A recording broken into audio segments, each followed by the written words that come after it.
Hello বন্ধুরা, আপনারা সবাই কেমন আছেন? আশা করছি খুব ভালো আছেন। এই একটা ছোট্ট চেষ্টা করছি আমার মেয়েকে দুধ খাওয়ানোর জন্য। মেয়েটা দুধ একদম খেতে চায় না, তো দুধ আর একটু সামান্য চকলেট দিয়ে যদি একটা আইসক্রিম মতো বানিয়ে দিতে পারি, তবু তার প্রোটিনটা তার গায়ে যাবে। একদম দুধ খেতে চায় না। দেখুন, প্রথমে চকলেটটাকে একটুখানি হালকা করে গলিয়ে নিয়েছি, দুধটা বসিয়ে দিয়েছি। দুধটাকে ভালো করে ফুটিয়ে নিতে হবে। দুধের মধ্যে স্বাদ অনুযায়ী চিনি দিয়ে দিচ্ছি, কিন্তু চিনিটা যত সামান্য কম দিতে হবে, কারণ বাচ্চা তো। দেখুন, আইসক্রিমের কাঠিটা নিয়ে এসেছি। আইসক্রিমের কাঠিটা মিশো থেকে নিয়েছি। যদি আপনারা কিনতে চান তো আমি ডেসক্রিপশন বক্সে আমার লিঙ্কটা দিয়ে দেবো। দেখুন, ক্যাডবেরি লাগিয়ে দিয়েছি। দুধটা গরম করে দিয়ে দিচ্ছি কফির কাপে, সামান্য একটুখানি কেটে কাঠিগুলো দিয়ে দিচ্ছি। একটু গার্ডার দিয়ে লাগিয়ে দিলাম ভালো করে।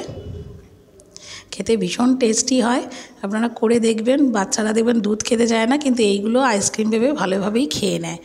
আইসক্রিমগুলো মোটামুটি আমার রেডি হয়ে গেছে। এবারে ডিপ ফ্রিজের মধ্যে দিয়ে দেবো 8 ঘন্টা মতো। 8 ঘন্টা পরে আমি ফিরে আসছি। দেখুন, আমার আইসক্রিম জমে গেছে। এবার একটা একটা করে খুলে খুলে দেখাই আপনাদেরকে। দেখুন কি সুন্দর লাগছে, খেতে ভীষণ ভালো। পুরোটাই দুধের, কিন্তু সামান্য একটু ক্যাডবেরির জন্য আমার মেয়ে দেখুন কি আনন্দ করে খাচ্ছে। থ্যাঙ্কস।